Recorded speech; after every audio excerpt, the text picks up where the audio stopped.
You are listening to Tales Yet Told, an actual play show dealing in horrific and often heavy topics and themes at the intersection of queerness and horror. Content warnings, list of cast and crew, and other relevant links can be found in the description. Viewer discretion is advised.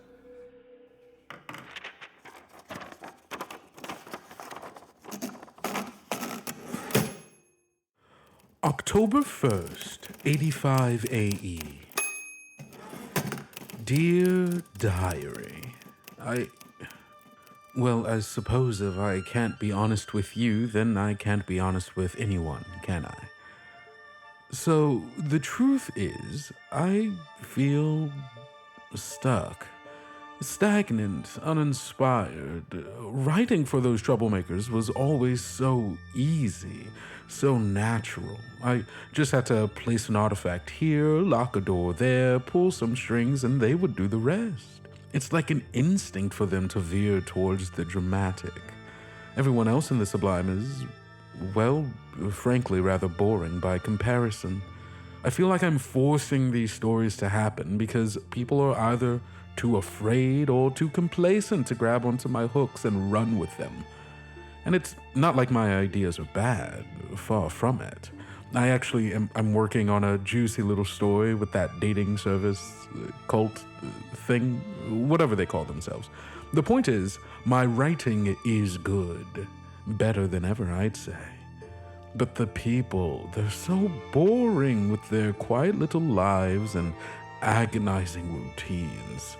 So afraid to push the boundaries that getting anyone to do something exciting feels like I'm pulling teeth. Sure, most of them are afraid of being cursed, but why should that stop anyone from having some fun?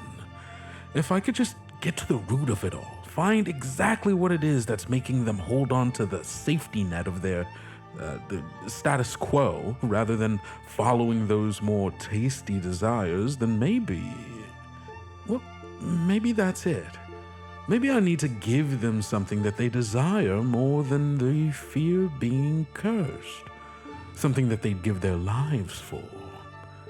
Money, power, sense of belonging, whatever it is. If I can find that, then maybe I can push them past that fear and into something much more delicious. I'll have to test it out. Now the question is, who in the Sublime is desperate enough to get themselves cursed on purpose, just to feel something new? Hello, everybody, and welcome back to another episode of Tales Yet Told, an actual play podcast focused on collaboratively telling stories at the intersection of queerness and horror using indie TTRPGs. I am your host, as always, Kendrick, or Kendo if you prefer. I use any, all pronouns, and today I am joined by two wonderful new guests to the program, Cleric. Hello, everybody. My name's Andres, aka Cleric, and I use he, they pronouns, and I'll be playing José Peña today. Yeah, and also Fabian. How's it going? My name is Fabian Lele. I go by any and all pronouns. I'm going to be playing Alex Wynn. Yeah, and I forgot to say, and today I will be playing Gregory Henson. The three of us are just playing some three bad boys out there in the Sublime because guess what? It's another episode of Our Lives in the Wood, our little series here where we are telling some of the other stories in the Sublime, other than, the big ones. But these stories are still big, though they are small and human. Today we are playing the game NIGHTHAWKS, which is a game I absolutely adore, by Lex Cambaro, or you might know them as Titanomachy RPG. A game where we play lonely people in a lonely place, trying to figure out if we're going to stop ever being so lonely. All right, so what game are we playing? Because we're just describing we're just describing ourselves. We're describing ourselves here. Yeah, this is just the pod. This is it. We're playing the game now. It's just a podcast. So today I was at I did marketing in the subway. Oh no, not the real life. I stood in a crowded subway and decided to direct market to people. That sounds like a game of night. Actually, that could be a game of night. it could be. In a New It York could- subway? In a New York subway, just like 3 people trying to market fucking Verizon. Oh my and having to God. talk to each other. Oh my God. That's the next episode. That's the next episode. But no, rather than that, we are going to be playing in the wonderful world of the sublime, of Voices in the Woods and Strangers in the Wood. And we're playing and we're bowling. We're going bowling. We're going bowling. Okay. To let everybody know, we are playing this game of Nighthawks, which has a number of rules that you will be learning as we play. But the big thing that you need to know is that we are playing in a specific place that Nighthawks calls the diner. But for us, it is not quite a diner. It's instead a bowling alley called Great Pine Lanes. And this bowling alley has 4 tags that kind of describe what this place is going to be like. And that is inescapable, a bowling alley, it is sinking, and it is ancient, waiting to be sold.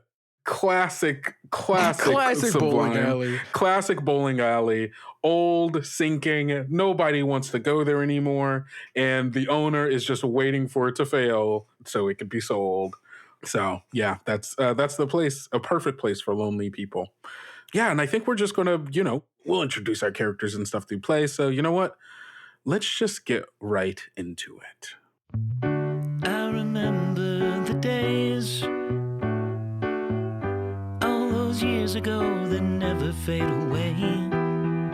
And I remember your face when you hit the ground. I can recall the time and place on a midnight walk through the old streets, trying to turn back the clock to the days of old, back to the days when all the things we knew were made of gold. As the world moves on, time sings a song.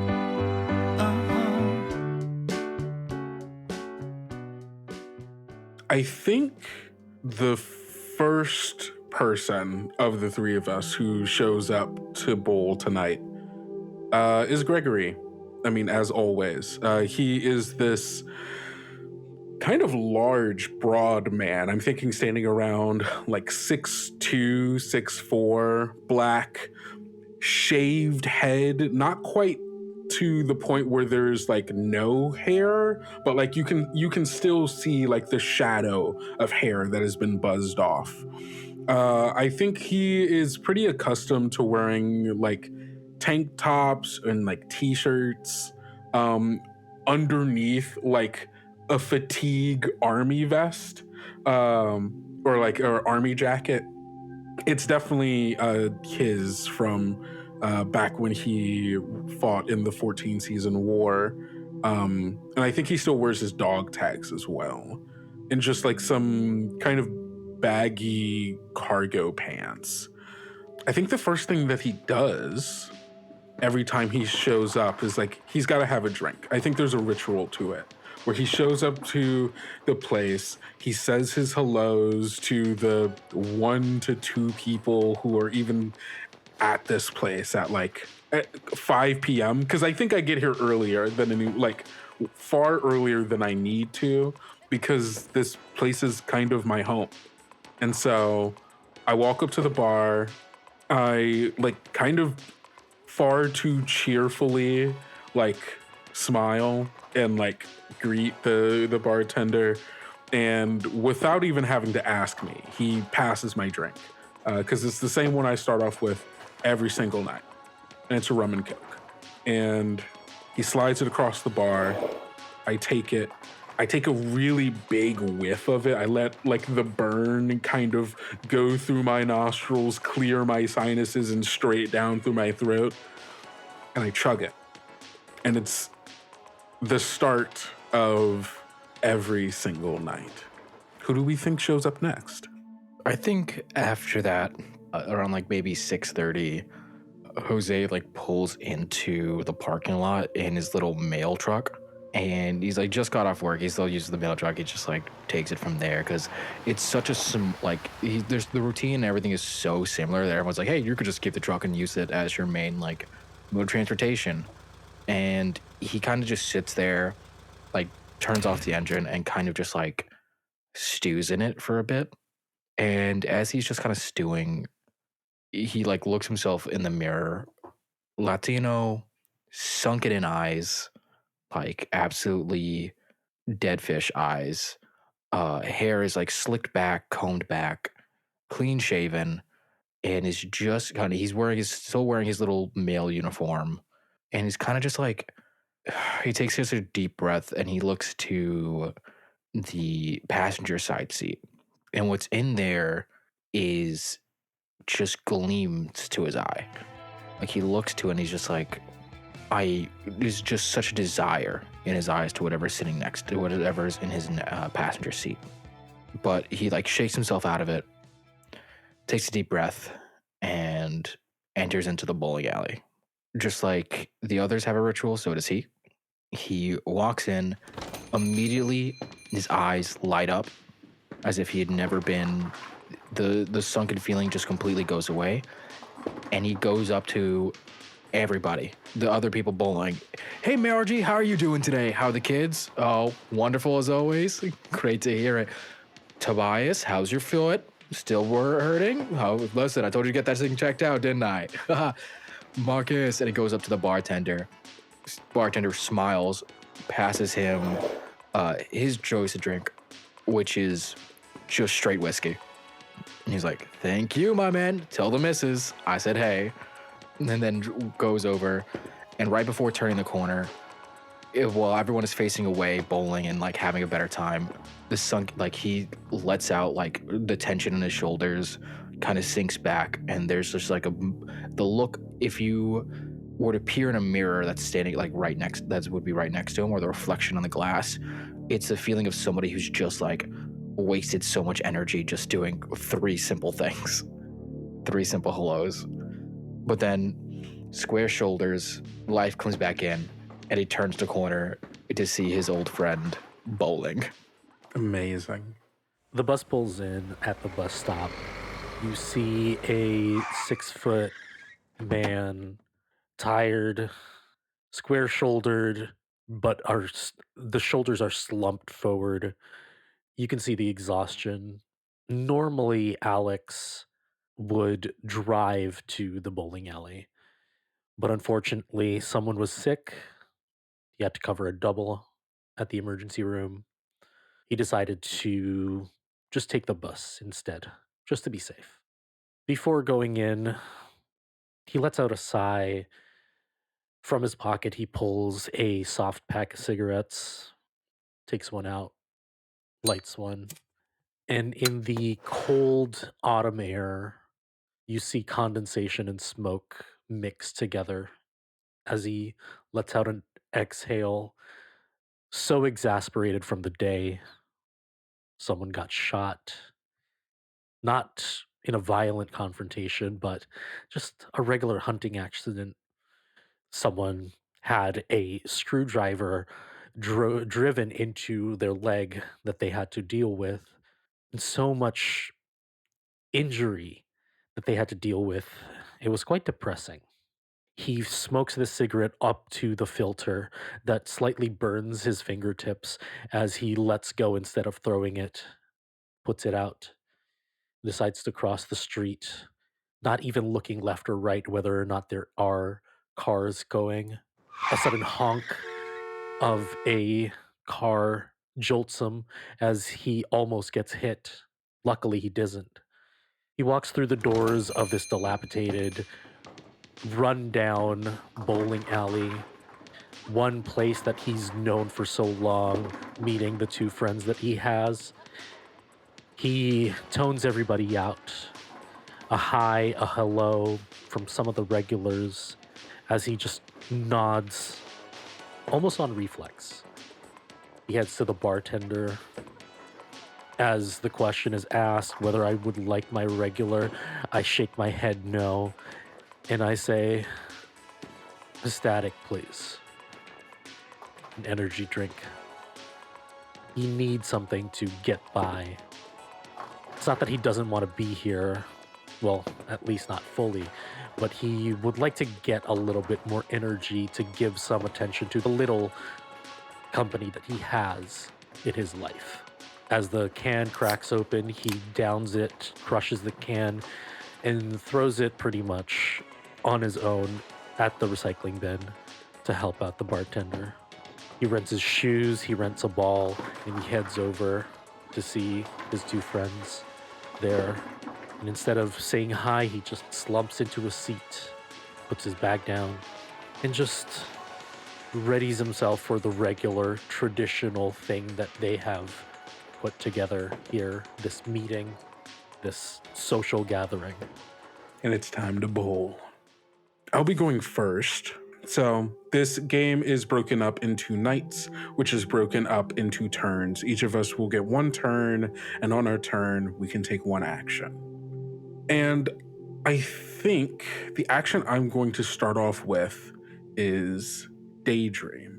The scene that plays out in Gregory's head, I think, happens as everyone is first, like, kind of approaching. Like when Alex finally joins Jose and him, I think there's like this waiting period, right, where we don't actually start bowling until everyone is here. And so it's mostly been like Gregory, like, sitting down. He's got his ball. He's been like shining it, making small talk with, some of the other bowlers. And then Jose got here and there was some small talk. And now Alex is here. And that means it's time to start.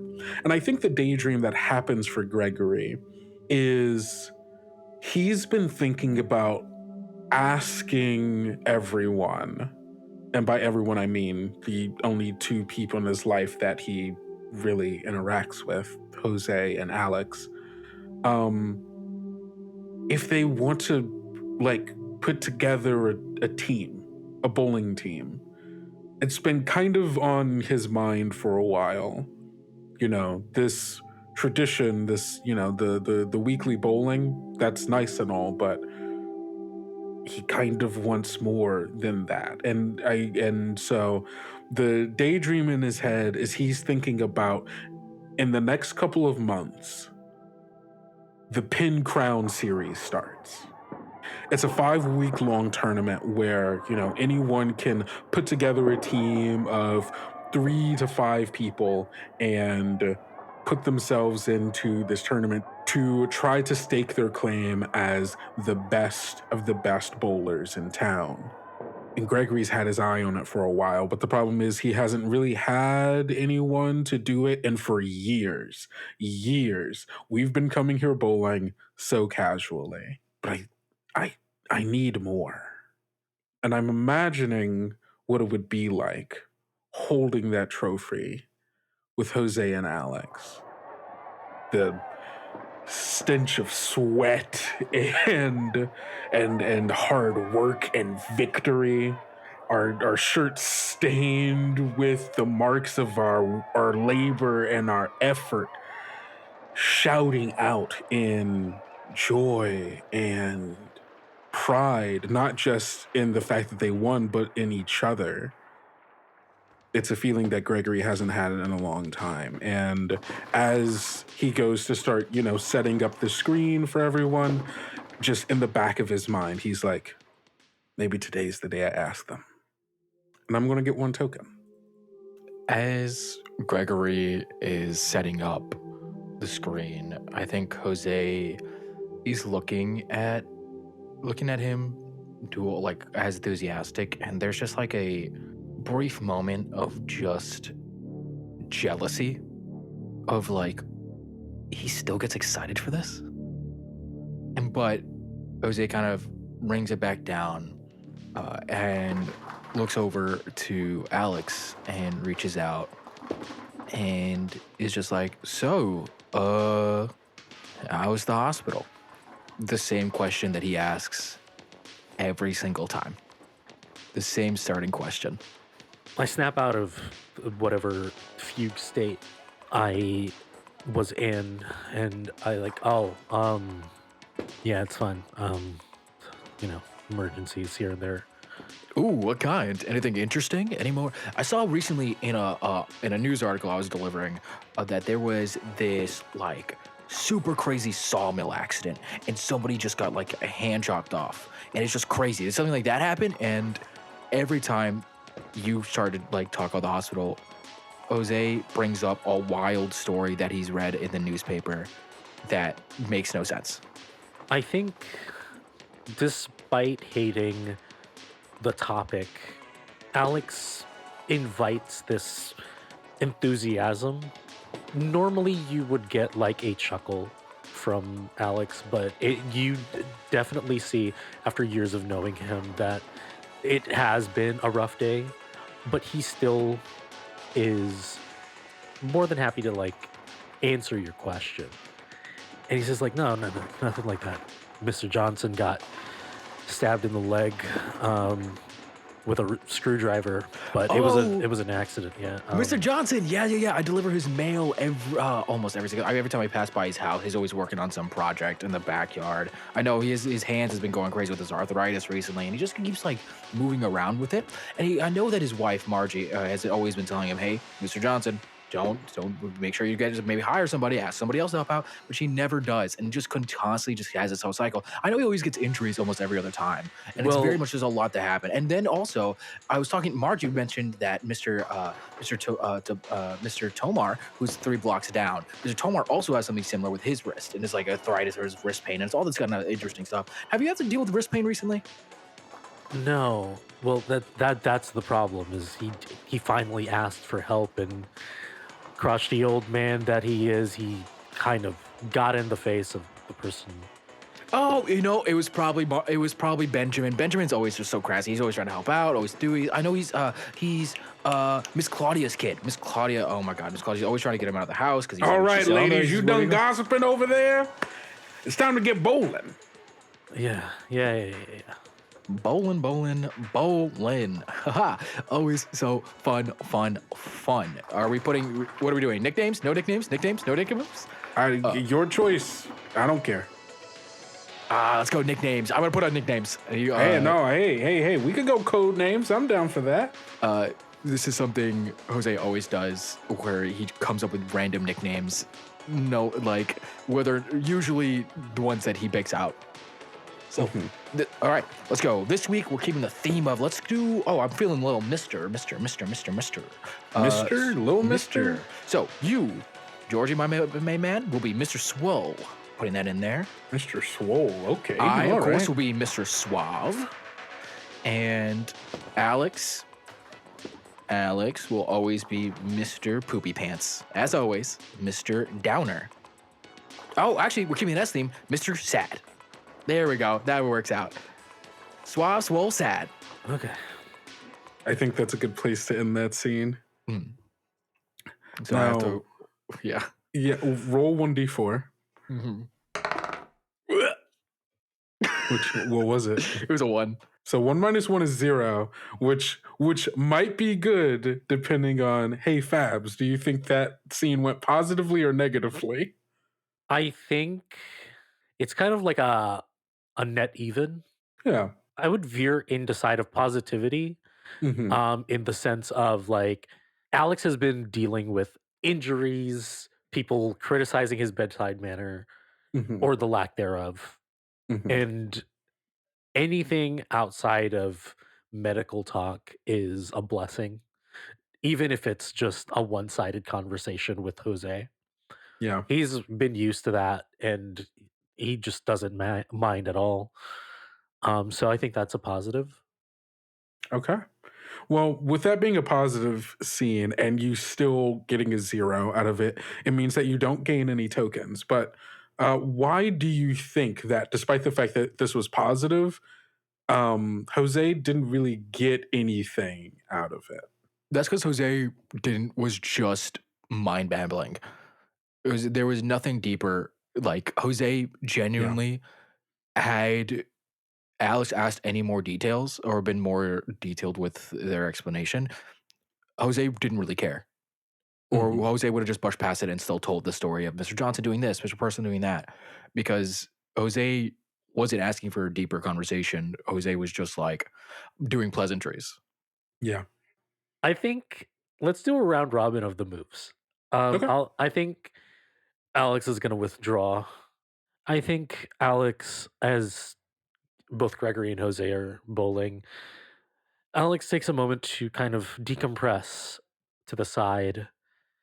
I think as he takes a minute, gets another energy drink just to kind of liven him up, I think the doors swing open, and I wonder how do we deal with NPCs here? If you want to have a scene with an NPC where they talk back to you, you could ask one of us to play it. Or if it's like I just want an NPC to do a thing and you know exactly the interaction, you can just describe it.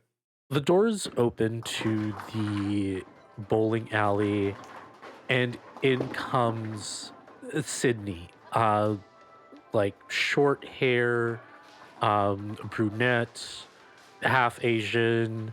She is around relatively the our character's age, like roughly around like early 30s. And basically Alex has wanted to reach out and speak to this person, kind of get to know them, kind of say hi. They've seen each other a while now. There must have been like one day where their eyes crossed, and I thought there would have been a connection there, but based on how Alex acts, he's more reserved. He's well withdrawn, even with his own friends. So he has a hard time connecting with other people outside of that. And he would love to approach them, but he then stops himself and says, I'm too tired. I just want to bowl and then just continue with the day and whatever this is. He downs another can of an energy drink, chucks it into the recycling bin, thinks about having a cigarette outside, and looks at his pack, seeing that it's pretty low and it's quite far to the next store to get a new pack. He decides to save it, comes back, and he just sits down and lets Jose talk their ear off as usual. So because you decided to withdraw, your connection die ticks down by 1 from 2 to 1. And thus ends the first night.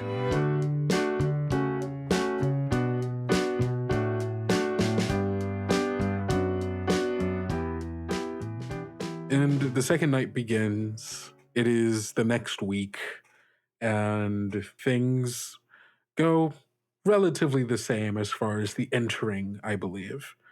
Do we want to keep the same order for taking actions? Does anybody else want to take the action first? I think for now, the same order is Okay. fine for me. Cool. Just want to check in. I think this week, Gregory is going to try reaching out. And it's going to be both of you. I think this is in that moment, after I get in, I do my thing. Jose gets in, he does his thing, and then Alex shows up. And during that period of time of early conversations and me setting up our first game, I think you all see me pause for a moment. My fingers just kind of hovering over this old little keyboard connected to the screens, and my hands kind of go to my knees, and I turn in my chair to both of you and I go, hey, how y'all feel about professional bowling? Like as a concept or as just like a general vibe? Could you ever see yourself doing it? Not really. No, God, no. What? No. Okay, whoa. No, heard. Understood. No. What's up? Why the No, thought? No. It's I just thought that maybe that we could. Well, I was just y'all know, the Pin Crown series is coming up in a couple of months, and I thought that maybe, I don't know, we could enter it as a team. You know, it'd be something that we could all do. It'd give us more time. Like if we wanted to like, you know, come here like a couple of nights a week and like just get some, you know, practice in, I think we could do it. I pick up my ball and I just say, I barely hit 150, like each of these games. But that's what the practice is for, you know? We could like get together. I could give you some tips, you know? I'm barely carving out one day a week to come out here, you know? Listen, the mail route, I have sewing club, I have kneading club, I have gardening club, I have to go meet with, I have a reading club, I have a book club. You know, I got a lot of things to do. I'm trying to, so Tuesdays are bowling day, so. I get it. And look, I wish I was like Mr. Social here, but the hospital kind of locks me down a lot of time in odd hours.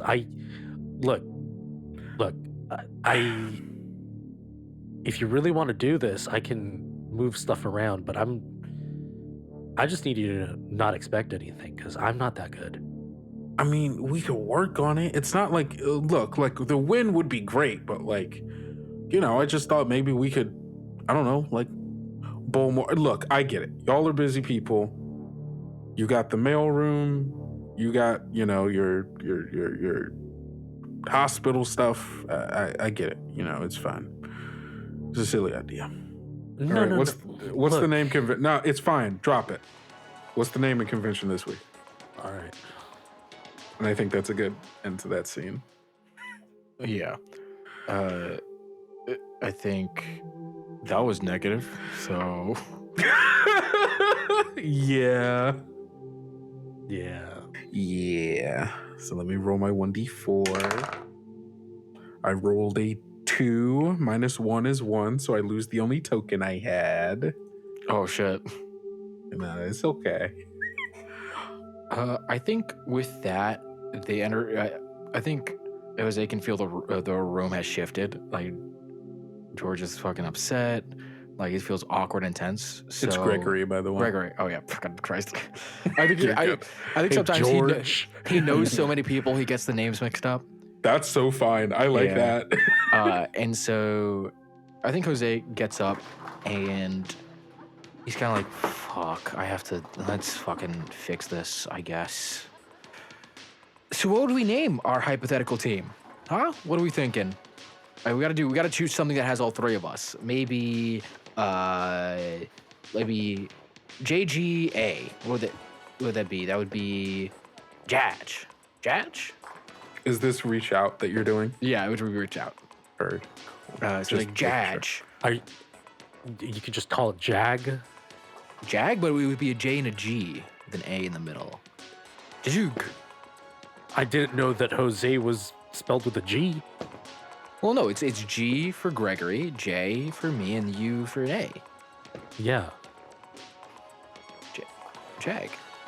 Jaj. Jaj. Jag? Jajeg? I don't know why we're fucking naming this team that we're not doing. Well, I mean, come on, you brought up the hypothetical. Let's live in the hypothetical. Then you all said you were too fucking busy. So let's expand upon the hypothetical here. I'm trying to. Why are we expanding? It doesn't need to be a hypothetical. It's a nothing now. So leave it at that. Okay, well, you're making it a nothing. Okay, because you made it a nothing. You said you were too busy. Listen, I'm not saying okay. I wasn't saying I was too busy. I was saying I have a lot of things to do. How is that not the same? It's not. It's clearly not. How is that? I turned to Alex. Things. How is that not the same? All I'm saying is I can move things around, Greg. It seems that this is important for you, and I'll do it. I just want, if you can promise me that you don't expect anything of me other than showing up, then I'm all for it. That's all I want. I can't speak for Mr. Popular over here, but okay. Why are you saying it like that? Why you're saying something? You're saying Mr. Popular with a tone here. You're the one who's got a bunch of shit to do with a bunch of people and a bunch of clubs you're in. I was just saying I have a busy schedule, so I would need to. If we're so you are busy? No, okay. I'm saying I have a lot of things to do and a lot of things. So I should, if we're going to do this and we need to live, we have to expand upon the hypothetical here. We can't just say, let's do a team without any details here. I was prompting it. I asked, would you all be interested? Is this a thing you're interested in? And the thing you responded to me with was, you're too busy. That's okay if you're too busy. Well, we if can leave it at you that. said if you didn't entertain the conversation. What? Why would I? You said you weren't. Gregory turns around away from the two of you and just like deep breath in. You can see all of his muscles like tense and like his shoulders just get really sharp as he like kind of flexes inwardly away from you. All right, fucking pout, I guess. Mr. Pouty, Mr. No Help, and Mr. Busy will be the theme of the week here, I guess. I think you hear under his breath, like still looking away from you, 1, 2, 3. I control me. I think you do hear a stifled little chuckle from Jose, just being like, Oh, now what the fuck? no, And sorry. I think I heard something. Something in the wind. And I think that's a good place to end Yeah. that scene. I think as that scene ends and my turn begins, Sorry, I'm rolling. Not don't worry about it. Yeah, Yes. roll your 1d4. I think that's that a went one. negative. That was fully negative. That's a 1. I lose what? What do I lose here? You don't have any tokens, so Word. All right. okay, Fabs. so as that scene ends, and while you guys are like, "Oh, what's up? What's wrong now?" Alex tones everything out. Alex is over it and starts to daydream. I think as that argument is happening, a few lanes down, Sydney is there again and bowling. And I think Alex daydreams, maybe this is the sign, and points over to, like, with his friends arguing, Alex is like, I think this is the sign that I just stand up, I walk over there, ask them their name, even though I already know it, and maybe I can buy them a drink or something. Do they even drink? I don't know. And they daydream it going well, where they go along, they meet up, like Alex talks to them, they go to the bar, buys her a drink, and it goes further.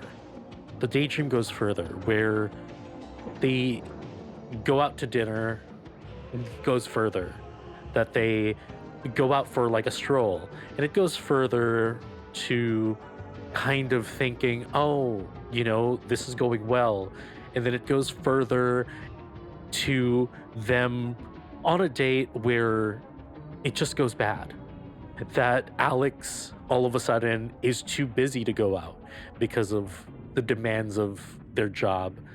And a conversation between them, you learn that Alex doesn't even want to be in this role, this job, this stupid thing that governs his life. That if he ever had the choice, he would be somewhere in a studio creating music, but he can't. And if that she can't understand that, then she should just leave. And the daydream turns into a nightmare. And then he snaps out of it, and he talks himself out of standing up and reaching out and going to talk to her. And he tones back in as the two of his friends are bickering about something that looks like is going to happen. We just decided, I guess we're going to go for it. I guess we can just call it 3 Angry Men for all we care about. We don't know. But Alex laments the daydream that could have been and would never be, as he just waits for his turn to bowl. Roll the fucking ball. Just roll the fucking ball at this point. Beautiful. Craig, let's do it. Let's just do it. All right.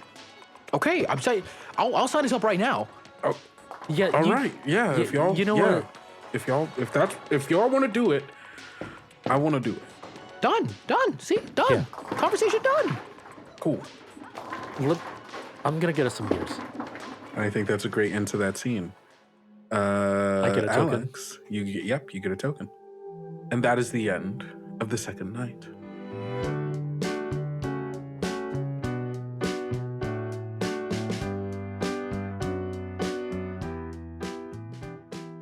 Third night, which I think happens sooner than a week, since now, I guess we're practicing.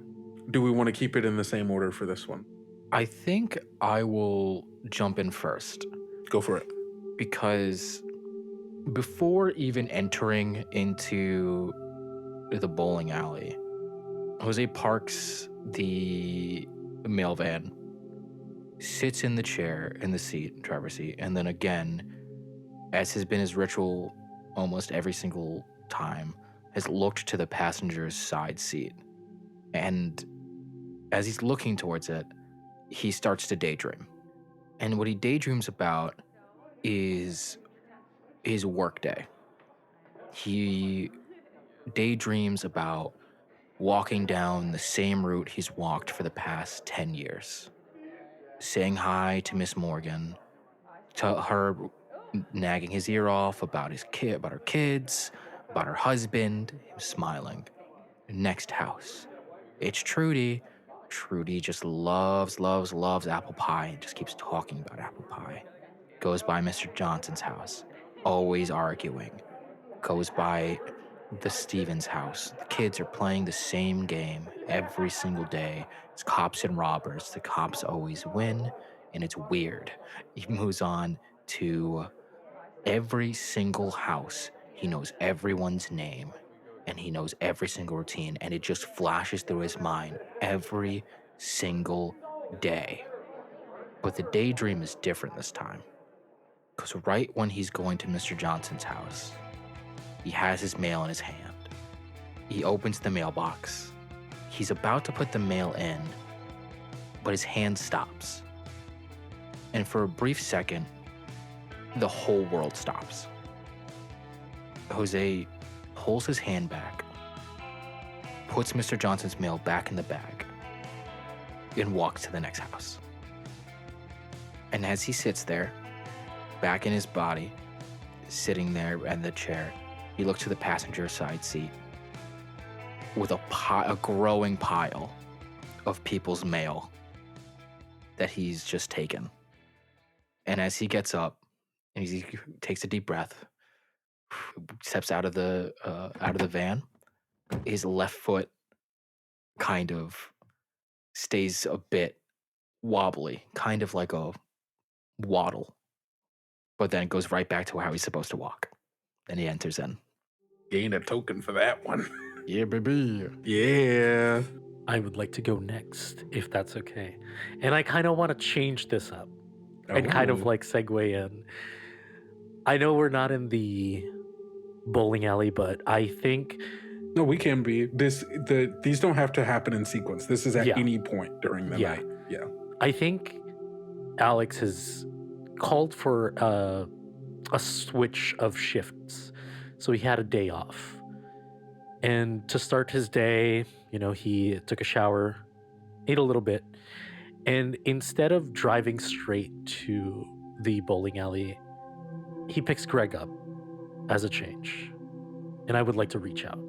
Greg lives in a single-story house that is flanked on either side by two identical-looking buildings that are a little too close together. There's like a semblance of like a walkway to a backyard, but it's like you kind of almost have to go in sideways to do so. It's this brick building, triangular shingled roof, a front yard that basically amounts to like just two like small rectangles of grass, a shoddy like metal fence, and he comes out in his usual attire, head down, looking a little bit off from how he usually is. As you come out, you see in the front of your house just a kind of aquamarine like sedan that's about 7 years out of date. You see that there is a dent in the right side of the back of the car. It looks like somebody backed into it. And as you come out, you hear a horn honk at you. There's a deep breath before he actually looks up and like catches your eye. He nods and, walks over to the car, opens it up and kind of lumbers inside. As soon as you sit, the smell of tobacco reeks from the seats and everything. Ugh, fucking. You smoking here? I mean, sometimes I just don't have time. Don't Fair like enough. just crack a window. Yeah. I imagine it's like a fucking rolly. it's like I have to is. manually roll it down. It's a crank, yeah. Yeah. So we crank the windows down, and I reach over to the back to crank one more, like halfway. Thanks. Sorry, I don't mean it. No. It's The fine. smell. It's fine. Look, I just wanted to check up on you. I'm fine. I'm good. You know you can speak, right? Like I'm not gonna talk over you. He kind of laughs, like realizing the very pointed comment, and he goes, "Yeah, I appreciate that. I guess I'm good. I'm for real. I'm good. I'm just I'm good." Okay. Look, I'm sorry if I came across as I didn't want to do the thing that you wanted to do. I know I'm bringing it up again. Yeah, no, we It's don't just gotta rehash this. I'm good. I'm good. I just want you to know Hmm. this means as much to me as it means to you because I don't really have a lot of friends. And thanks for suggesting this. This is going to be fun.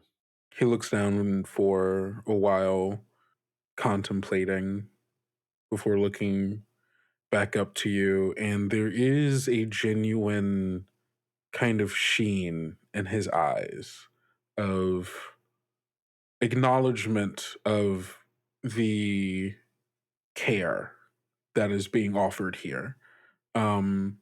Whether or not if those are necessarily the words he would use to describe what is happening. Thanks. Yeah. I'm glad we're doing it. I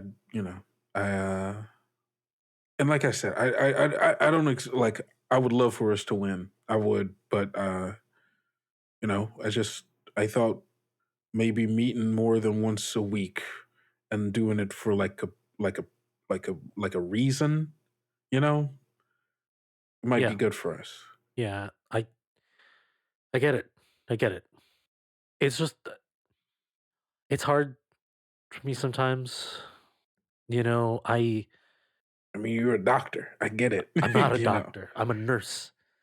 I'm a I nurse. I do I what the don't know the doctor difference. says. I mean, okay, fair enough. And I get paid less for more work, but that's not the point here. The point is everything that's happened from not going through with Melissa and then getting stuck with something that I absolutely fucking hate, but God knows what'll happen to me if I don't do what the stranger wants us to do, you know.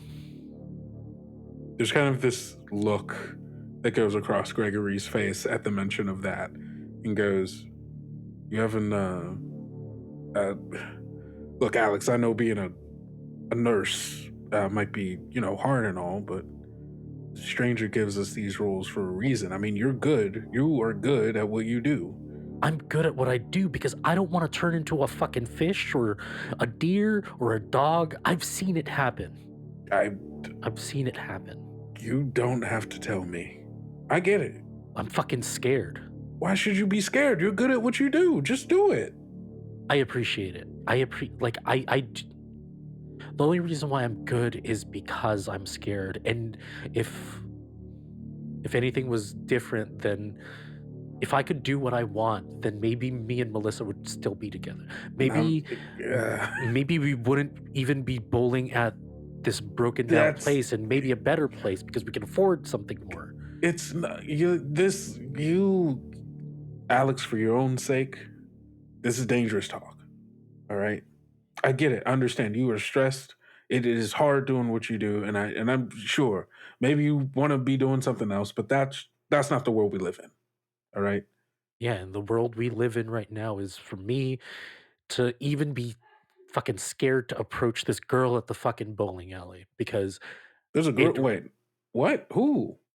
it and Nah, they come on now. I'll tell you later. And I think we pull into the bowling alley. Mm-hmm. I think we see the ends of that waddle. Yeah. Yeah. That's fair. I probably clocked that, but think no mind of it. Yeah. No. Oh, that's so good. Roll 1d4. Let's see. And for the record, I think that went positively. Almost a turn right there at the end. Almost a turn right there at the end. Almost. You're real close to it. That was a 3. Well, so that means you get 2 tokens. Oh yeah. Awesome. And honestly, I think what you did was the biggest difference between Gregory withdrawing this today or doing something else. So genuinely, I think that made the difference. So much so that I think my action today is going to be daydream again. I think this is the first day that we are practicing.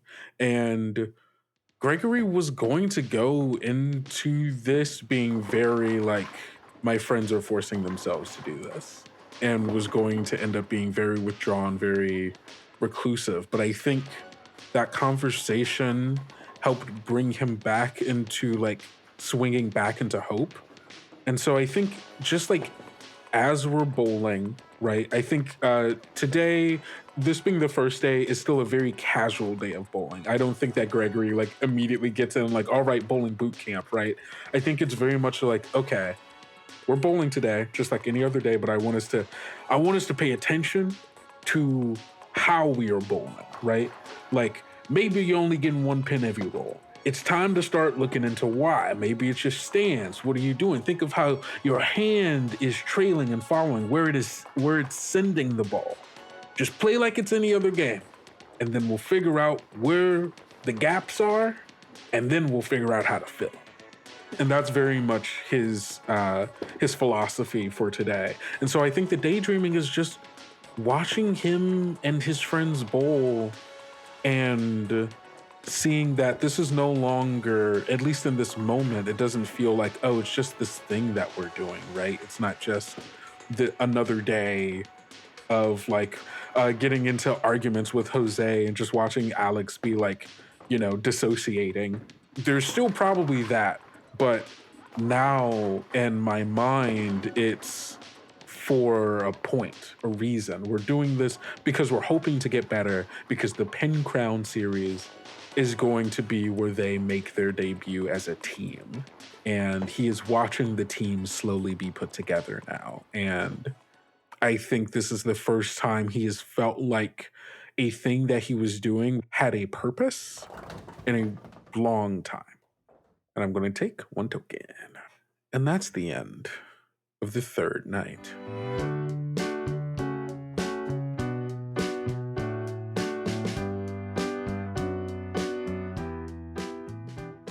All right, baby.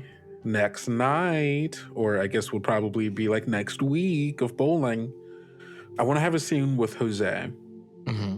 I think this is mid bowling. Like we've come and we've done our stuff, like we're opening stuff. Now we're bowling. And this week, today, the second day, this is the day that Gregory starts like, okay, we're training now. And so I think we're in between games. We just finished our first set for the day. Everybody's like, bio breaks, we're doing bathroom, get another drink at the bar, whatever. And maybe, I don't know, maybe if Jose like, where do you think Jose goes after this first set? Ooh, how spicy do we want to be? I'm ready to get spicy. Okay. I'm imagining Alex is in the bathroom fully, right? Sure. Okay, Alex is away. You come around the bar, Gregory, like to talk to me. You see Jose's at the bar talking to somebody. And as you turn the corner, it's Sydney. And I think by this point, would you have told me about Sydney, Alex? Yeah, like I think at this like point, later that day. Yeah, you Yeah. did. Heard. Okay, I see you talking to Sydney. I clock it. And I fully interrupt your conversation. So that's so when we're bowling, what we're doing is trying to hit the Yo, curvature Jose. of yeah, what's up, Gregory? Yo, mind if I talk to you real quick? I just want to add some notes on that last We game. could do that in like 5-10 minutes, right? Because I'm in a we're taking a break right now. I right? mean, 10 minutes, our break's going to be done, so. And then we're back to bowling. So, like, I figure, like, you can, like, I just, like, it's going to be real quick. So you can think about it for the rest of the thing. I just, like, we can talk during bowling, can't we? I mean, we can, but, like, when we're bowling, we're going to be bowling, right? And so it'll be, like, a little too, like, I just, like, I want you to go into this next game with this in mind, you know? Give me, like, 2 minutes, and I'll meet you over there. Okay, yeah, for sure. All right. And then I like step away and I basically go to just like I round the corner of the bar to still be in like eyesight with you. Like I'm still like 5 feet away from you, just on the other side of the bar, and I order a drink. Jose lowers his tone of voice so that you can't hear what he's saying to Sydney. Mm-hmm. And they're just having like a conversation.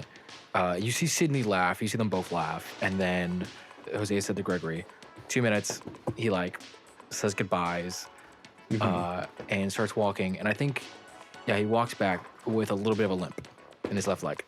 A little bit of a, he's like, okay, Greg, what's this bowling thing? What's up? So I was watching you play and you got a little bit of a curve to your roll.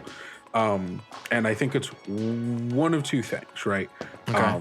What? I think it's the, so first thing it could be is your arm. You want to make sure that when you're rolling the ball, you have your arm. You want your arm to be straight, right? Because that way the ball also goes straight, right? And then the are you?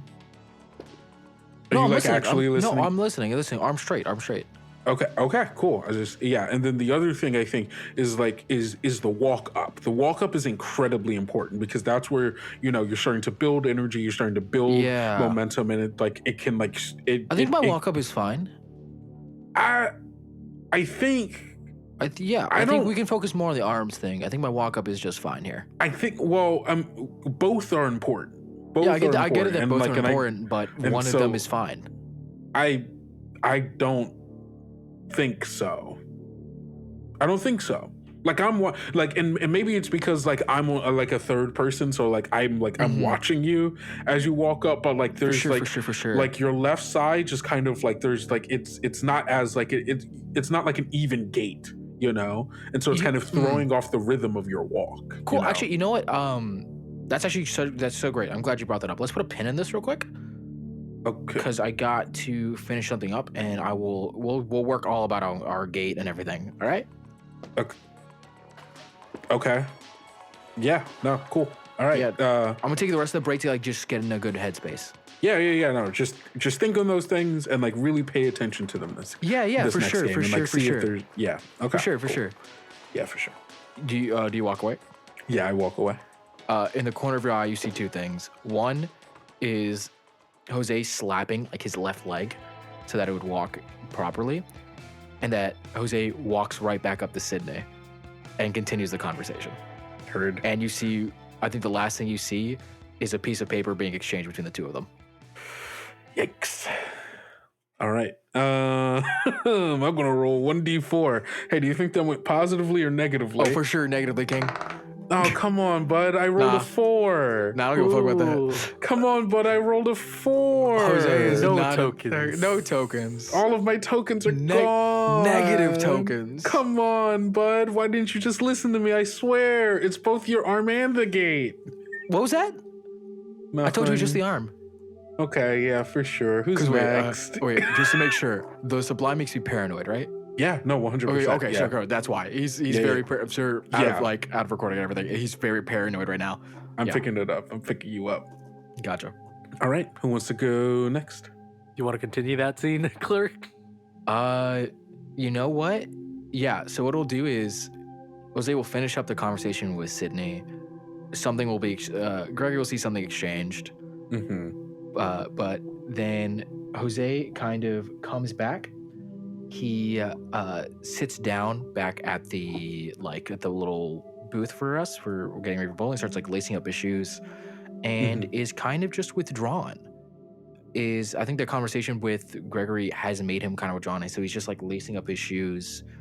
And I think if Gregory tries to talk to him or anyone tries to talk to him, if you try to initiate a conversation, it's like you're talking to a very pleasant wall.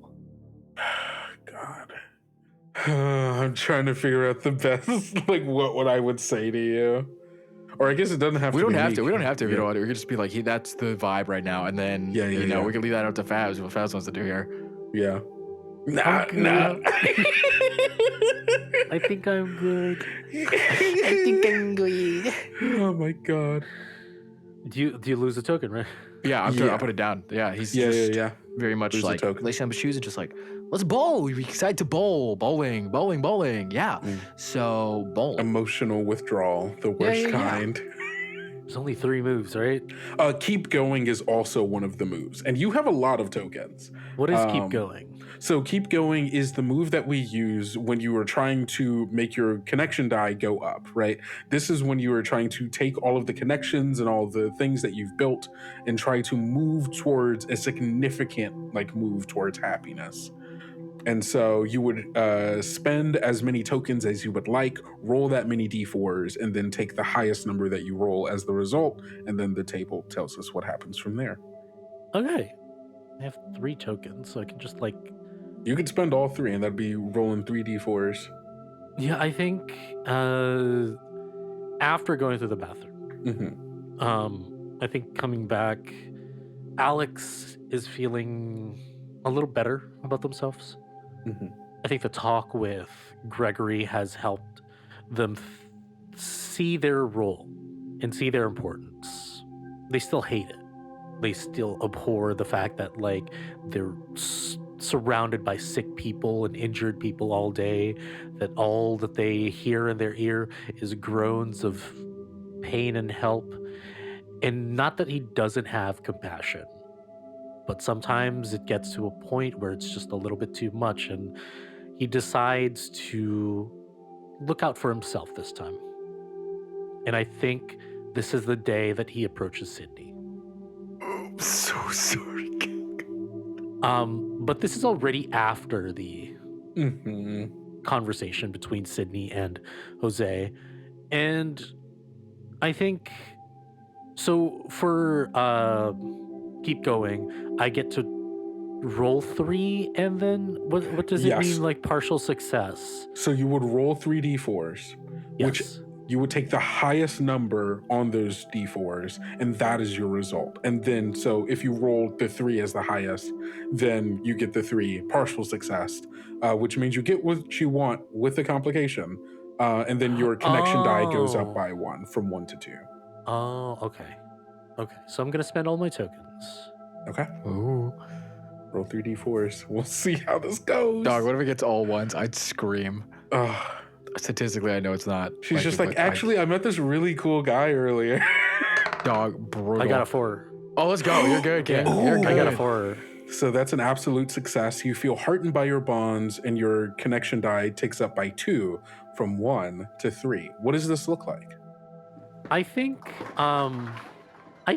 Sydney does tell Alex about just giving their number to one of our friends. Jose didn't get a number. Oh, what did you get? Well, yeah, it kind of makes sense now that I need to know. Yeah.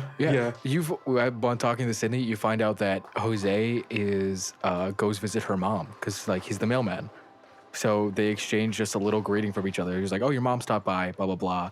I had to stop by your mom. She said wanted you to visit. She wanted to give you this. Like, I see you around the bowling alley, so I wanted to just give it to you directly." And so Jose was just being nice and actually was like, "Hey, my friend, I have a friend of mine who's super like, you also work in like the medical field, right?"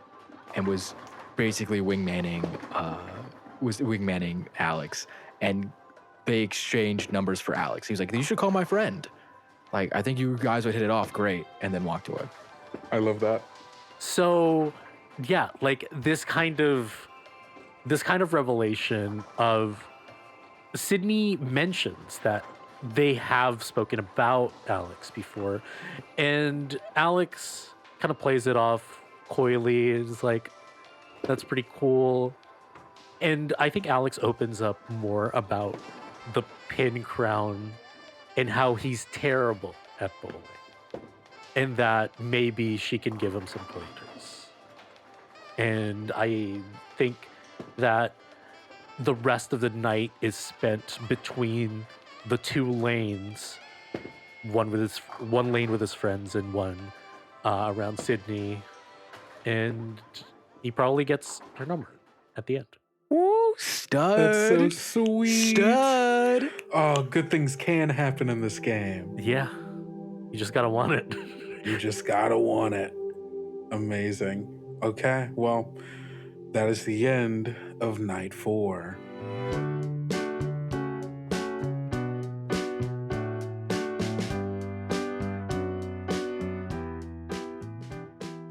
So this is the beginning of night 5. Does anybody want to go first here? I can go first. Go for it. I think as the mail truck pulls into the parking lot, you see Alex smoking outside, Jose. Mm-hmm. And as you get out, Okay, here's a real question. When the mail truck pulls up, are you looking at it? yes, I'm expecting you. I'm waiting for you. Oh, okay. So here's the thing. As you're watching the mail truck pull up, you see Jose put it in park. But you also see Jose's not looking like around. You can see that he has put it in park and he's just kind of staring. And I think for the first time in a very long time, or even just ever, you see a very haunted look on Jose. And then you see his eyes dart to the passenger side seat, and then dart back, and then shoulders back, and then he steps out of the vehicle. And then, yeah, as soon as he steps out and he starts walking towards the bowling alley. Are you limping? Not today. Okay. I call over and it's like, hey, Jose. What? Hey. Hey, What's up, man? what's up? What's up? Nothing. Just waiting for you, actually. Why?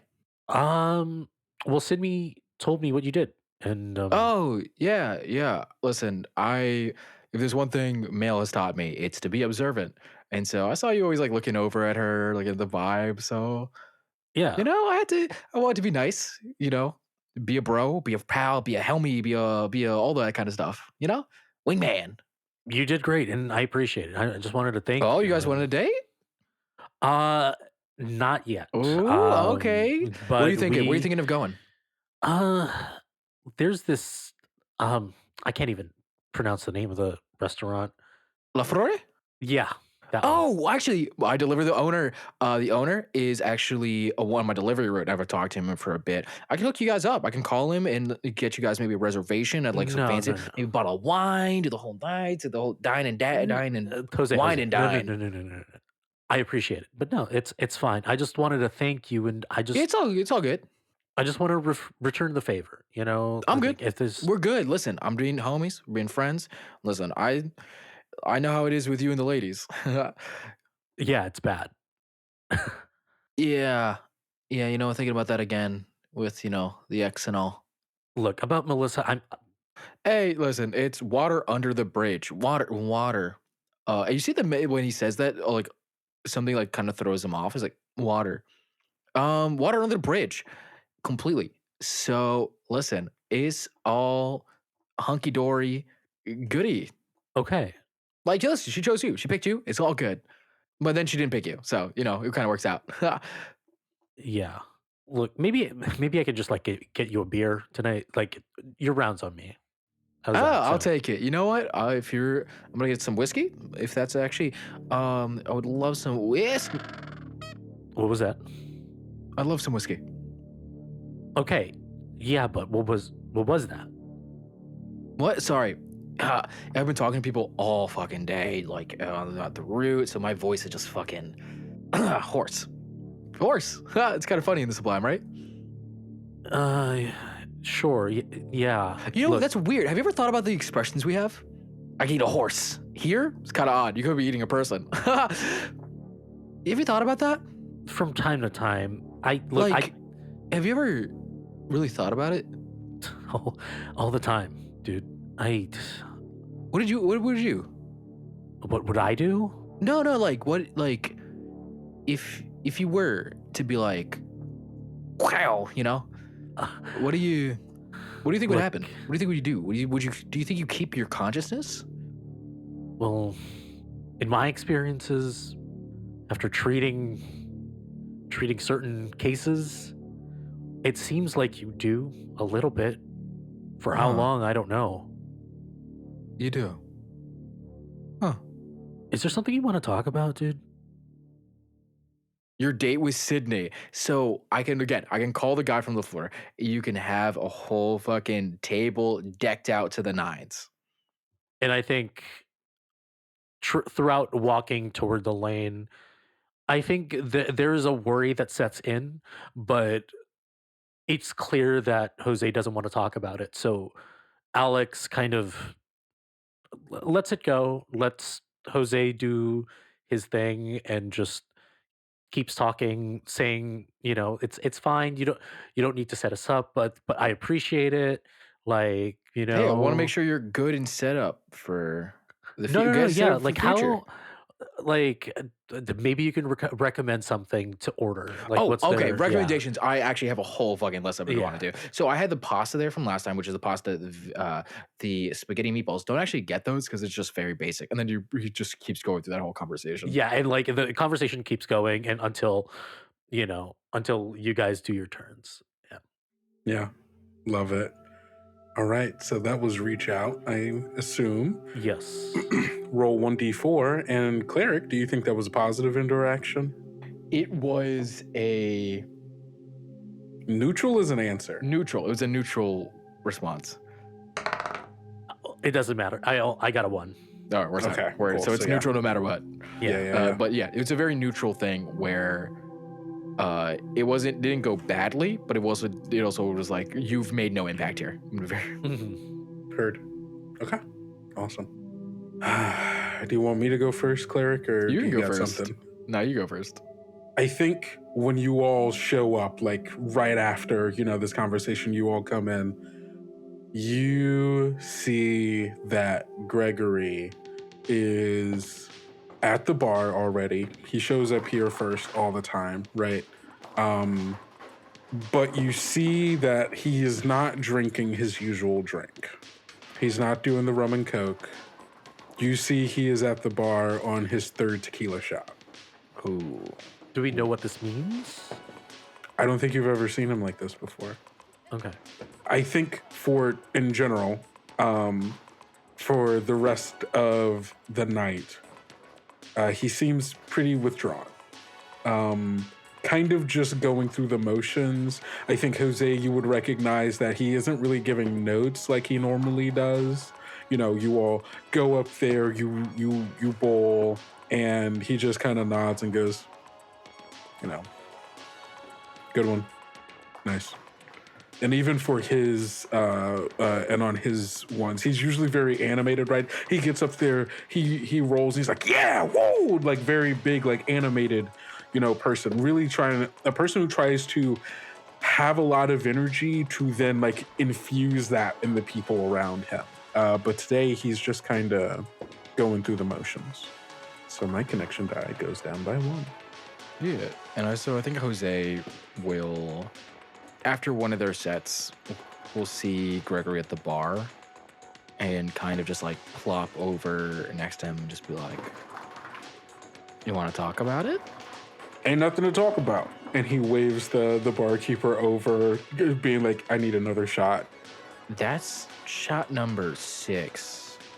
Now, usually I don't really like to police people while they're drinking. You, on the other hand, 6 tequila shots is cause for me to at least ask. Asked and answered. Ain't nothing to talk about. I'll do a shot with you if you tell me, or I'll get you your next shot. He kind of looks down at the shots in front of him and looks back at you, and he nods. And then signals to the bartender to get 2. Mm-hmm. And just like, but you got to tell me at least something, or I'm doing both of these. He looks at both of the shots in the bar, deep sigh. The Finkelsteins are Gonna be competing in the Pin Crown series. And he takes the shot. Oh. This is a duo that Gregory has definitely like moaned about and like fucking complained about. Cause you know that Gregory has done like semi-professional, like a competition here or there, like a solo competition or whatever, or what have you. And so he's definitely mentioned the Finkelsteins before. They're these two brothers, bowlers, and Gregory just fucking hates them. They're really good. They're really good. And any tournament they end up joining, if they aren't like traveling like around the Sublime to other places, going to other, they tend to win. They're really good. Their roles actually happen to be bowlers, so like they kind of have to be good, but yeah. Oh, those Finkelsteins. Yep. And look, I didn't really think that we were going to win, but I mean, now, for sure, God, those bastards. They're just fucking annoying as hell about it, too. Yeah, they are. You've mentioned it. Listen, do you think they practice as much as us? I don't fucking think they need practice. Well, see, that's how they get in your head. See, people say you don't need practice, and then they go on there and just rely on their talent. You know what really makes everything? You've said it yourself. I heard you say it 100 times. Hard work. That's why you got us out here. Just fucking bowling. And I didn't get it at first. Don't get me wrong. I gave you a hard time. I gave you some shit, right? You remember? I gave you some shit? You remember it? You remember the shit I gave you? Do you remember it? Yes, I remember the shit you gave me. But post all that, my game has gotten better, right? I went from a 120 to about like what, a 180 to like 190 average. You are getting better. I still think that if you just worked on your stance. Yeah, but we're getting better. And that's what matters. The Finkelsteins, they're gonna just like coast on talent. And that's not what's important. What's important is the hard work that we're putting in, right? The three of us. Three amigos. Right? Yeah, you're right. Where's that little smile, Mr. Swole? Come on. Like, grabs your cheeks. Shut the fuck. Get your fucking hands off. Get your and like grabs you and like actually starts wrestling with you. Get your fucking hands off me. He just like starts grabbing you. Oh, okay. Okay. And you can see that like he like kind of manhandles you in a way that like genuinely like doesn't feel playful. Like he grabs your wrists and like kind of orients you to put you in between him and the bar, and then like pushes you against it and says, "Get your fucking hands off." Oh, okay. Ow. I think I come in and kind of like see this and just kind of break it up. Hey. Bowler's wrist. Sorry, fucking don't. That's okay. I'm sorry. I'm sorry. I'm sorry. It's my bad. I shouldn't have. Everything good here? Yeah, I'm everything's fine. I'm a little drunk. Yeah, it's just a little bit of drinking. Well, maybe we can get you some water, and I ask for some 3 waters just to, try and sober up Gregory over here. Yeah, I think that'd be a good choice. Jesus Christ, 7 shots? Who's that?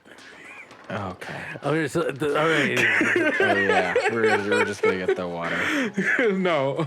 Name the stranger 7 shots? Jesus. Keep saying it. And that was me trying to reach out. Yeah. I think overall that was positive. Outside of that last interaction, Outside of that was the positive. bout of PTSD. The bout of PTSD. And I that just don't. And fucking Gregory kicked in. doesn't put any of that on you. That's all internal. So yeah, I think that went positive. All right, well it's neutral, so shut the fuck up.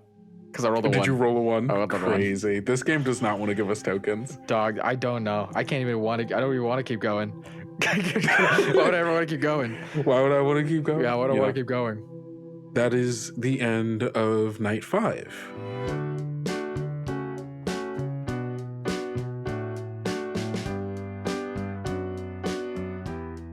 And I think, how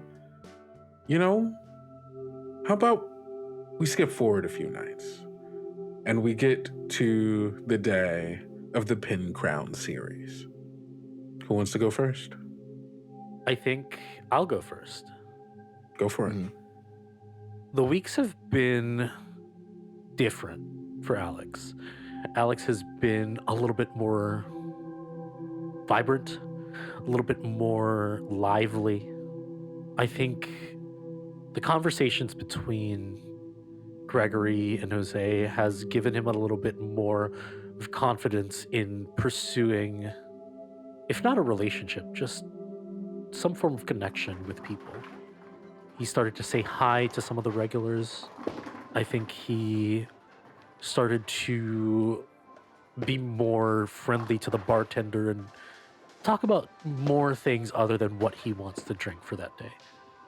And it's been a few weeks and has progressed.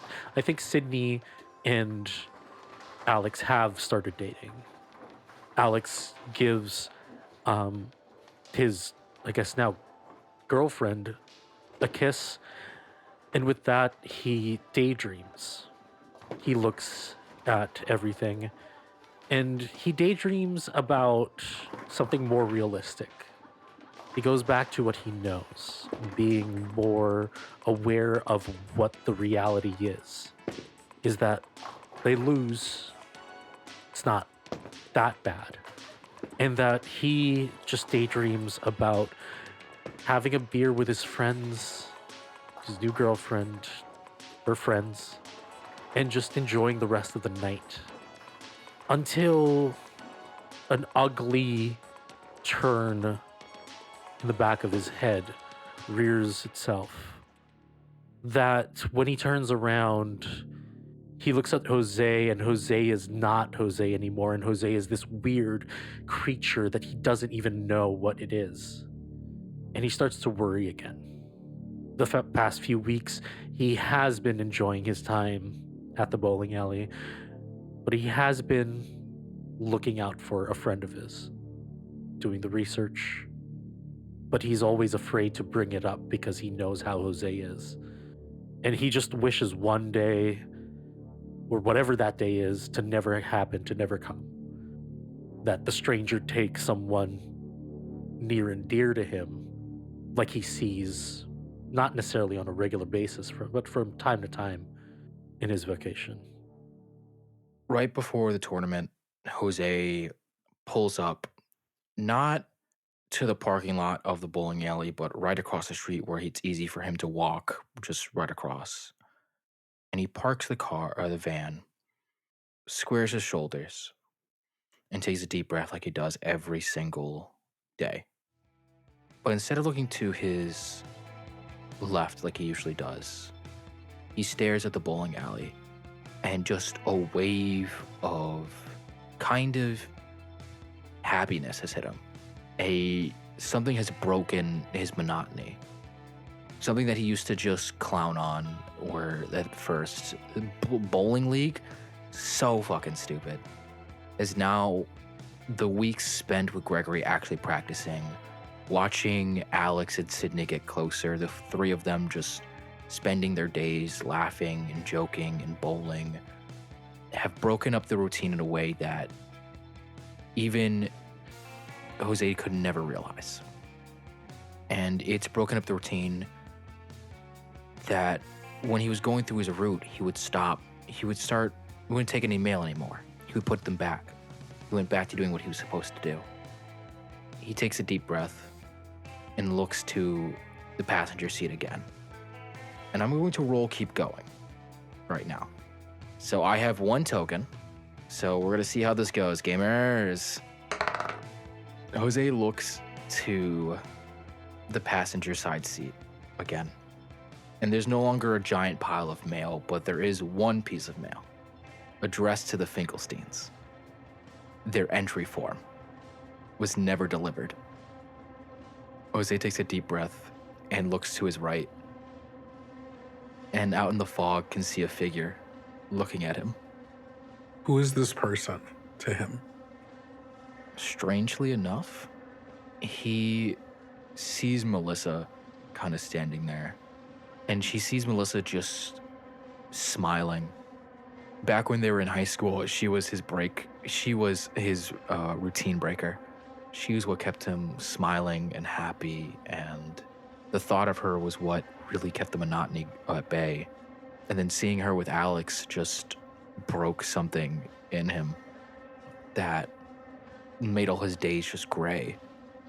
And that gray kind of feeling, that black and white kind of envelops him a bit as he stares at her and feels like his eyes vibrating, the world vibrating around him, his body contorting. He can feel it, but he manages to shoot his eyes away to the only bright light, the only color that illuminated this, which was the bowling alley. He takes a deep breath. One more night. He gets up and he waddles towards the bowling alley. The Finkelsteins never arrived to the Pin Crown series. The entrants are 5 teams. There's us, the 3 angry men, and a handful of other regulars and 2 out-of-town teams. We do all right, but it is not enough. One of the out-of-town teams, the Pin Slayers, they call themselves.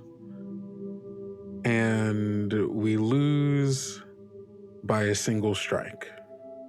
And it was a mistake on Gregory's part that lost them the tournament.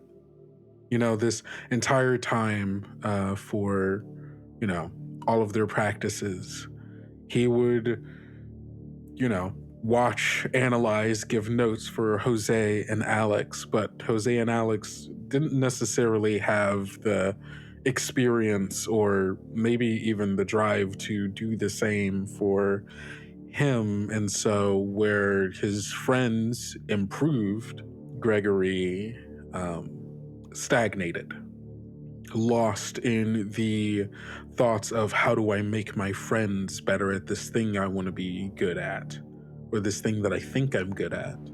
He kind of plays himself, I think. About halfway through, his mental gets lost as he's counting pins more than he's focused on playing the game. And so we lose. And in that loss, there is a withdrawal. Gregory sees the writing on the wall about 5 frames out. He knows if he doesn't get his act together, he will not be able to win this thing, this dream, this vision that he had of him and his friends holding this trophy, this shitty trophy. I mean, it's not even like, it doesn't even have like names on it. It's fully just bought from a store with no customization, but God, fuck, he wanted this trophy. He wanted it all to have mattered in some way. Sure, yes, he gets to spend more time with his friends, but that's not the same as winning. And so, in the commotion of all of it, the celebration of the Pin Slayers and the still joy from his friends who did this thing together, there is a quiet, unyielding anger that bubbles inside of him, that festers like a wound, a boiling pot with no spout to outlet it. And he sits there with his friends, he says his good games, and then he goes to the bar and gets a shot of tequila. And that's that. What do we think happens to our 3 characters, to our 3 angry men, outside of the Great Pine Lanes? What do the next days, weeks, or months look like for us individually? I think for Alex, he struggles as what he hoped would be just a regular day everything changed after that particular tournament. He's lost contact two of the people that he was sure to be the only people in his life until the end of his days in the Sublime. Sure, he's gained another person that he can confide in and have a real connection with, but he still laments that lost, severed connection from two of the people that he's known the longest and who's known him. He's not broken, but whatever joy that was that filled him in those last few weeks, that is probably the happiest he's been. And now he's building the pieces of this life that he sees now is missing a few. He tries hard. Him and Sydney do what they do to make it work, but he still misses the two friends that he just doesn't know what happened to them.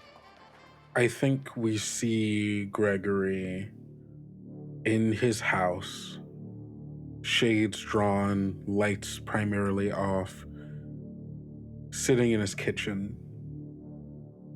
It's been weeks since he's talked to either Alex or Jose.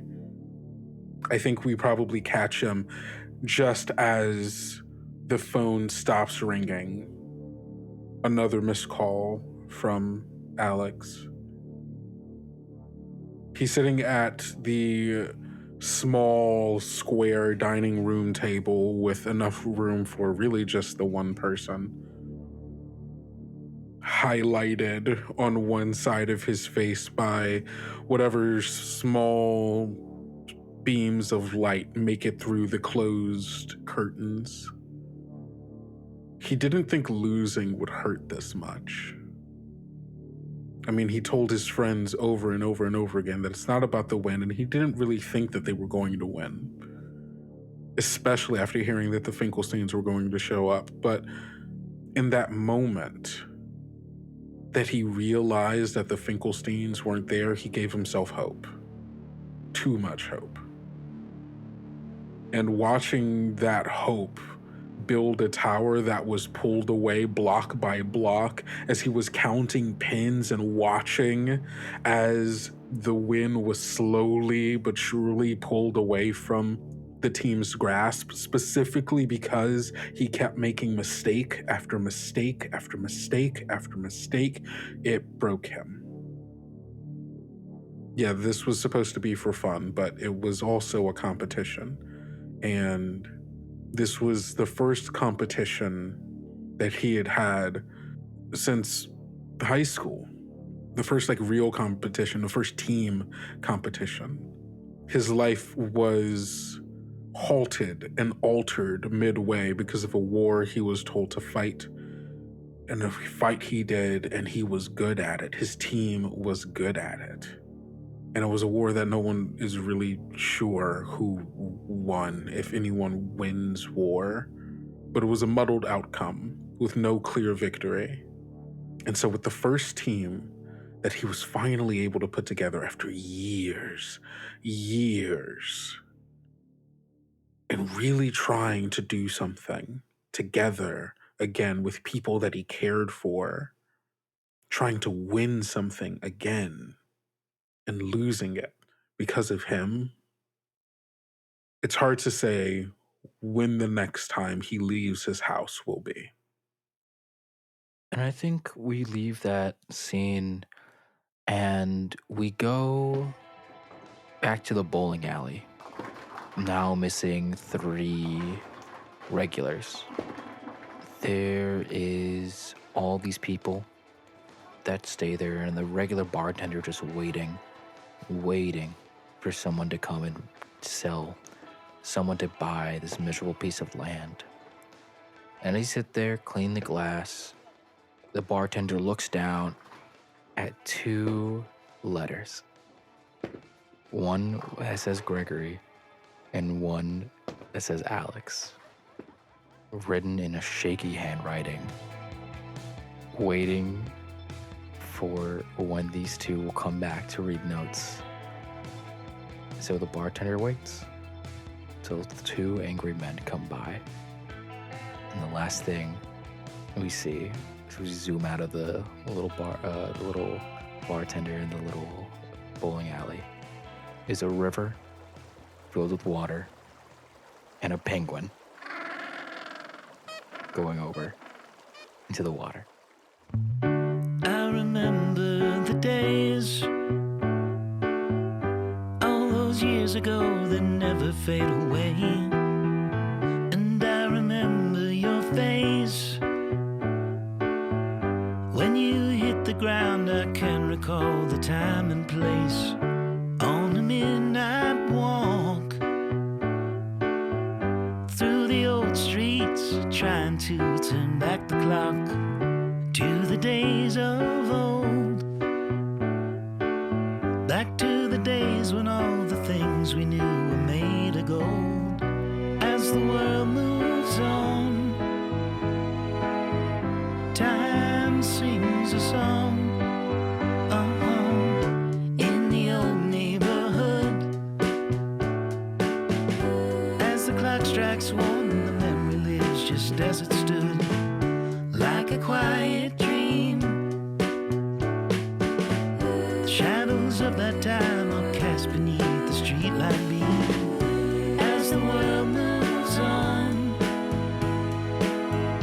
time sings a song. Don't cry, don't cry. As the days move along, you can remember their song. I remember the days. Looking back, I can't see clearly how we had it made. And I remember every face. And when I think of them, it takes me to that time and place. As the world moves on, time sings a song. Don't cry, don't cry. As the days move along, you can remember that song.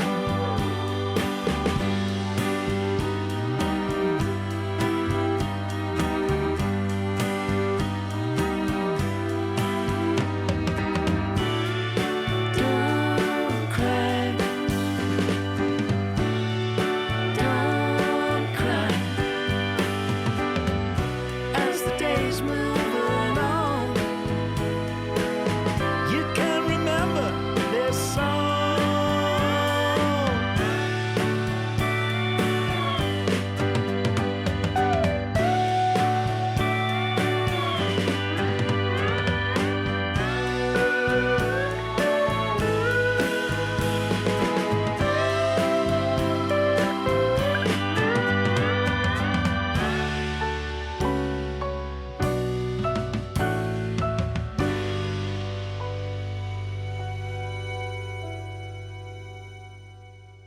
And that's where we're going to end that session.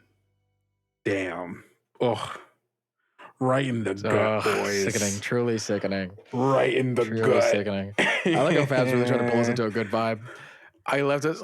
Yeah, Fabs was like, life is good. I'm here with my friends. I'm back. I'm learning how to be happy. I said I wasn't. I said, hey, it's But I'm not kind gonna of be good worried until, about. yeah. I'm kind of worried about my friend, and then Cleric specifically was like, "Haha, Dog, fuck I can't you." listen. We have to design a game for me to be happy. In every game I play, I don't do happy things. So true. This was the fact that this game allows you to be big sad all the time. It's a good game. We were doomed from the start. game. Great game. Thank you so much, Alex. Such a good game. Well, everybody, this has been another episode of Our Lives in the Wood. Don't forget that we were playing Nighthawks by Lex Kimbaro or Titanomachy RPG. You can find this game in the link in the bio. Or not the bio, the description for this episode. God, wow, what's wrong You want to with do that me? again? No, I'm leaving it in. Oh my God. Well, Cleric Fabs, thank you both so much. This was a huge joy. Let the people know where they can find you on the internet. Yeah, thanks for finally having me. I've been asking to be on this show, and Kendo's Don't been fucking lie. refusing to let me Don't on. lie. I had to Hey, literally. do you remember the multiple Dog. times I asked to be on No, No. I didn't ask. You Yeah. offered me to be on Monster Fuckers Anonymous, and then you canceled on me Yeah, and twice. then you took revenge by not letting me on Tales Yet Told until I got you on the show, until I finally let you on the show. Just desserts. So it's like, it's kind just of desserts. Sorry, I'm sending a message. Give me a second. Look at you. You're on my podcast and you can't even fucking focus. Dog, I have to send a message on Tinder. Give me a second.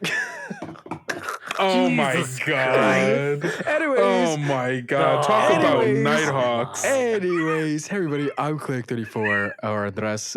You can find me on Twitter and TikTok. Since it's getting fucking nuked, you don't gotta find me in there anymore. But you can find me on Twitter. True. I always said it again. You can find me on Twitter on Cleric34 on mostly all social media platforms. I am a co-host of Monster Fuckers Anonymous. So if you want to check out that podcast series where we talk about monsters, talk about lore, talk about media, and rate them on a scale of 1 to 10, whether or not you should be fucking those monsters, then you can go check that out. And if not, you can catch me in other podcasts, other things, anytime, anywhere. Nice. And I have been Fabian Lele. You can find me mostly GMing, producing shows at Bad House RPG. That's all the socials for that. And for my personal things, you can just type in the search bar Rockets and Pens. If I show up, then that means I'm there. Thank you so much for having me. Yeah. Be sad, stay sad. Be sad, stay sad. You know where else you can see Fabs and stuff? Right here. Look at the cover art of this. Actually, wait. Yes. For this specific episode, I think that was me. But the like the Tales Yet Told cover art, and then also like the Voices in the Wood. Fabs, great artist. You should hire him. That's all I gotta say. All right, everybody. And as always, I've been Kendrick or Kendo, whichever you prefer. You can find this Actual Play podcast everywhere on the internet that matters at Tales Yet Told. And yeah, give us a shout out if you like the episode. Let people know. Don't forget to rate and review us on all of the things that you're on. You know, the usual. And please do it. Actually, that'd be great. Mostly just because I like seeing people talk about the show because I think it's fun and I want to hang out and talk more about TTRPGs and stuff. So yeah, that's just kind of the deal. And you can find me everywhere on the internet that matters at Kendo Makes Films. And yeah, that's all I got. That's all I got for y'all now. I hope you enjoyed this your monthly episode. I don't know if this is coming out in January. I'm hoping it will, but you'll know if it came out in January by whatever You'll figure it timestamp out. Spotify. You'll figure it out. Yeah. But yeah, we'll see you all next time. And don't forget to go out, eat enough food, drink enough water, get enough sleep, and take care of yourself. Because self-care is incredibly important, especially at the start of a new year. And don't forget to love yourself like we love you. Bye. Bye.